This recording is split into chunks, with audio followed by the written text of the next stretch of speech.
ask you some questions, actually. I just want you to take a look.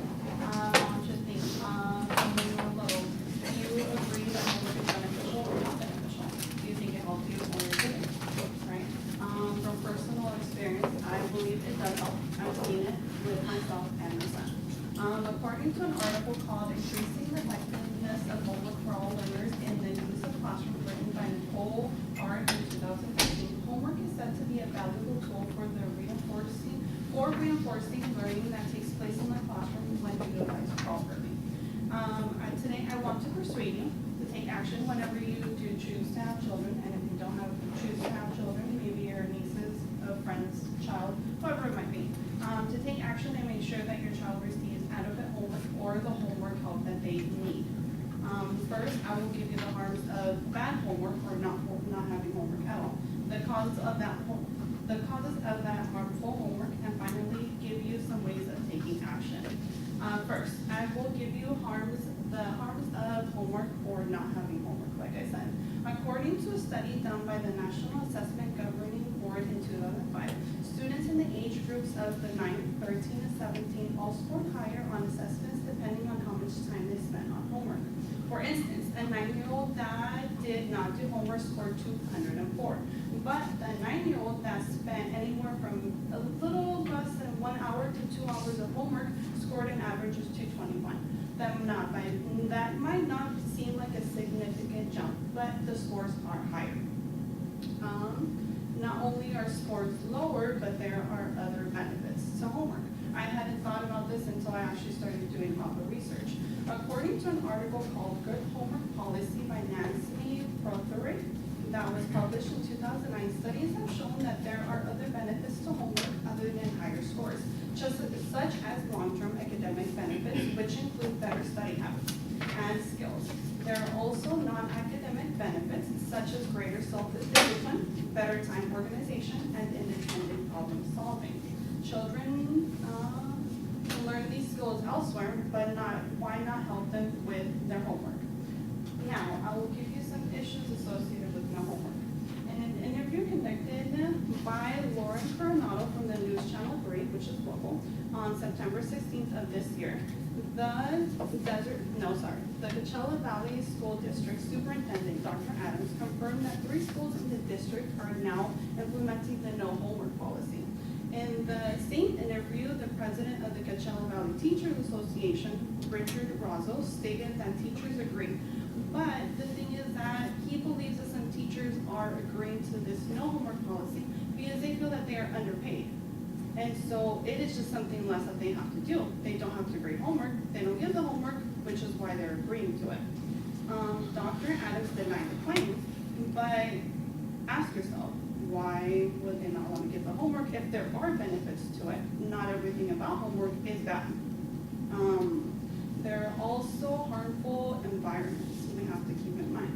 Parents are a huge part of homework because they are the ones that help the child, but according to Robert Morazzo and Deborah Recken's book called Educational Leadership, published in March of 2007, studies had reported minimal positive effects or even negative effects of parental involvement.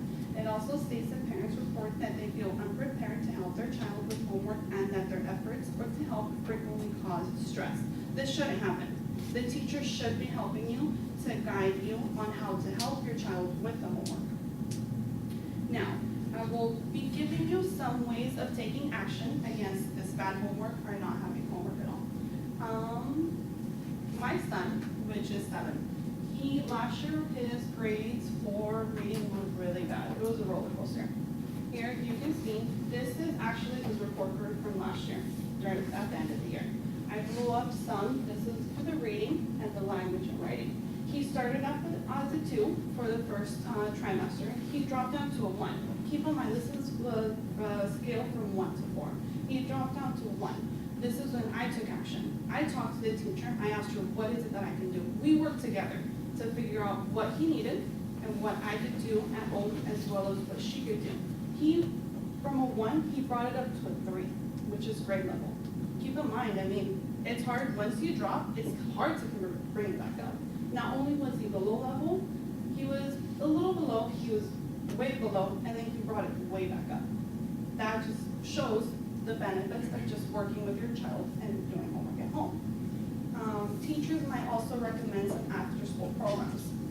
You can also look for these programs yourself.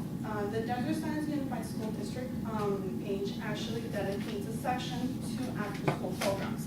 According to the Desert Science Unified School District after-school programs page, there are after-school programs being offered at 13 elementary schools and 3 middle schools within that district.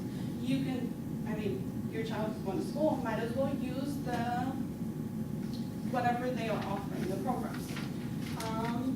Keep in mind, there are also bad teachers. I'm not saying that all of them are, but we've encountered some of them. So you can always do some things if you do feel that your child has a bad teacher. Keep in mind, we are paying for their paychecks. We are the taxpayers. You can ask for your son to be, your son or daughter, sorry, I'm assuming everyone has a son since I have a son.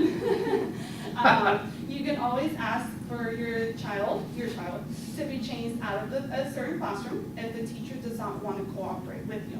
If that doesn't work, keep in mind, there are superintendents. You can always talk to the superintendent. Something will be done. Trust me, your voice will be heard. Never be afraid to speak up. All right, and also keep in mind, there are different workbooks. I looked up on Amazon. There's some workbooks that are maybe $5, and you can always work through them. You can ask people for guidance, either teachers, other principals, whoever it might be, to guide you on what books you can buy for your child.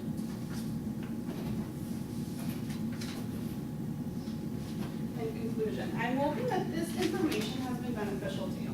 I see that all the parents in here pretty much left, but the ones that are in here, I'm assuming, like I said, you're planning on having children one day or another. And if you don't, you can always help someone else. I have explained to you how homework can be bad, and I have given you the reasons why that homework can be bad, but I have also given you some ways of making that homework good again. All right, keep in mind that children are our future. They're our future doctors, they're our future scientists, future teachers, maybe our future president, which is probably going to do better than the one we're going to have the next 4 years. Why not start with that little human that you will probably raise and see every single day, and why not start with that one, little one?